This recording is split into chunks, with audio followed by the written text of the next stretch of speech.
Bharatiya Janata party के वरिष्ठ नेता कैलाश विजयवर्गीय को एक बार फिर से राष्ट्रीय कार्यकारिणी में जगह मिली है। विजयवर्गीय को राष्ट्रीय महामंत्री बनाया गया है। शनिवार को इंदौर में उन्होंने मीडिया से चर्चा की। कैलाश विजयवर्गीय राष्ट्रीय महामंत्री बनने पर राष्ट्र नेतृत्व को धन्यवाद देते हुए देश के विभिन्न मुद्दों पर चर्चा की और कहा कि राष्ट्रीय महामंत्री नियुक्त होने के बाद केंद्र नेतृत्व द्वारा जो भी दायित्व दिया जाएगा उसका मैं निर्वहन करूंगा। साथ ही उन्होंने कहा कि कुछ दिनों में उनका तेलंगाना दौरा प्रस्तावित है। वहीं जम्मू कश्मीर में 5 हिंदुओं की हत्याओं के मामले में उन्होंने कहा कि जम्मू कश्मीर में किसी भी तरह से पलायन की स्थिति नहीं है। सेना के जवानों द्वारा फायरिंग करने वाले व्यक्ति को मार गिराया गया है। केंद्र सरकार जम्मू कश्मीर के मुद्दे पर संगीन है और रक्षा विभाग द्वारा पूरी निगरानी की जा रही है।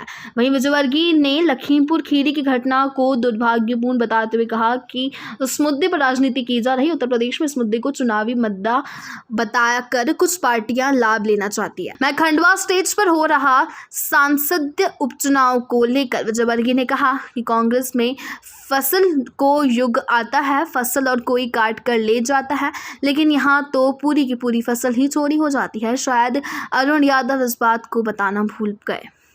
वहीं उन्होंने प्रदेश में जारी नाइट कर्फ्यू को लेकर कहा कि विश्व स्वास्थ्य संगठन द्वारा जारी की गई एडवाइजरी से लगता है कि कोरोना की तीसरी लहर आ सकती है। लिहाजा सतर्कता के तौर पर पूरे मध्य प्रदेश में नाइट कर्फ्यू लगाया गया है।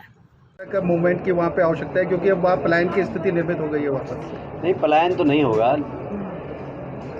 शायद कुछ इस प्रकार अलगाववादी वो लोग सोच रहे होंगे कि इस प्रकार की गतिविधि से जम्मू कश्मीर में फिर से पलायन होगा। बिल्कुल भी नहीं होगा। सरकार बहुत सचेत है और मुझे लगता है कि जो मेरे पास अभी जानकारी प्राप्त हुई कि जिसने अभी स्कूल में गोली चलाई थी उसको हमारे बहादुर सैनिकों ने मार गिराया है और इसकी पुनरावृत्ति नहीं हो, ऐसा उपराज्यपाल महोदय ने कहा भी। इंदौर में गर्मी की परमिशन नहीं दी गई थी, दी गई तो अब नाइट कर्फ्यू लगा दिया गया है। इसको लेकर आप क्या कहेंगे? इंदौर नहीं, सारे प्रदेश में सरकार के निर्देश हैं कि रात में नाइट कर्फ्यू लगाएं, क्योंकि हमें इस बात की चिंता करना चाहिए। बार बार अलग अलग वैज्ञानिकों ने वार्निंग दी है कि थर्ड वेव आ सकती, खतरनाक नहीं होगी पर सावधानी हमें जरूर रखना चाहिए। भाई साहब, बुरहानपुर में अरुण यादव ने एक बयान दिया है कि फसल हर बार मैं उगाता हूँ, काट कर कोई और ले जाता है। इस बार आला कमान ने कहा है कि फसल किसी और को दे दो, तो मैंने फसल किसी और को दे दी।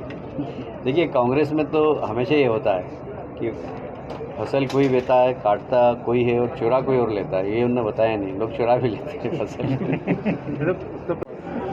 नहीं, ऐसा है कि चूँकि राष्ट्रीय महामंत्री हैं तो पार्टी के जितने भी काम होंगे, चाहे भले ही आने वाले 5 विधानसभा चुनाव है, वो बंगाल के प्रभारी तो हैं, पर इसके अलावा भी बाकी देश के अंदर संगठन के जो काम होते हैं वो देखना। तेलंगाना को लेकर नहीं, तेलंगाना में जा रहा हूँ अभी। तेलंगाना में मुझे विजयदशमी के बाद जाना है, 2-3 दिन के लिए दौरा करना है। और आगामी जो चुनाव है, कल आप झाबुआ में भी थे, खंडवा में भी, क्या स्थिति लग रही है आपको? झाबुआ मुझे कल बहुत पॉजिटिव वाइब्रेशन दिखे और विशेषकर जोबट में जिस तरीके से वहाँ पर यूथ भारतीय जनता पार्टी से जुड़ा है, मुझे लगता है कि जोबट सीट तो जीतेंगे और खंडवा भारतीय जनता पार्टी की सीट है, इसलिए वो भी जीतेंगे। दीपक भूरिया जो वहाँ पर निर्दलीय उतर रहे हैं, क्या उसका बीजेपी को फायदा मिलेगा या कांग्रेस को? देखिए, फ़ायदा और नुकसान की बात नहीं करता हूँ, पर हम चुनाव जीतेंगे ये मुझे मालूम है। बाकी अन्य सीटों की बात की जाए, अभी अन्य सीटों का मैंने आकलन नहीं किया, बाकी हाँ खंडवा और जोबट के बारे में मुझे जानकारी है, दोनों सीट जीतेंगे। पूरे समय आप रहेंगे चुनाव में यहाँ पर? नहीं, बहुत ज़्यादा नहीं दे पाऊँगा समय, पर फिर भी 2-2, 3-3 दिन खंडवा में मैंने 3 दिन का कहा है कि 3 दिन आप मेरा उपयोग खंडवा में कर सकते हैं। सर, कश्मीर में जिस तरह की घटनाएं हो रही है लगातार, अभी 5 लोगों को नाम पूछकर किसान या हुई, इसके बाद जो राजनीति चल रही है, देखिए मुझे ऐसा लगता है कि इलेक्शन नज़दीक है तो लोग सोच रहे हैं कि शायद इससे चुनावी फ़ायदा उठा सकें, पर जनता बहुत समझदार हो गई है और अब लोगों की जानकारी के साधन बहुत हो गए। पहले किसी ज़माने में सिर्फ प्रिंट मीडिया होता था तो लोगों के पास जानकारी नहीं मिलती थी। अब इलेक्ट्रॉनिक मीडिया है, सोशल मीडिया है, तो लोग समझ रहे हैं और वे सारे चेहरे एक्सपोज हो जाएंगे जो लोग वहाँ पर राजनीति कर रहे हैं। अब देखिए, दुर्भाग्य है कि जम्मू कश्मीर में भी वहाँ पर आतंकवादियों ने मारा, वहाँ पर कोई आंसू बहाना नहीं गया और सब पूरी की पूरी विपक्ष यदि कहीं पर बहुत ज़्यादा सक्रिय है तो वह उत्तर प्रदेश में, इसलिए कि वहाँ पर इलेक्शन है। उनको लोगों की जान की चिंता नहीं है, उनको चुनाव की चिंता। Thank you. नहीं क्यासा एक इंडियन ब्रांड है और अभी बढ़ रहा है। 3 साल के अंदर लगभग 42 शॉप्स हो गई है।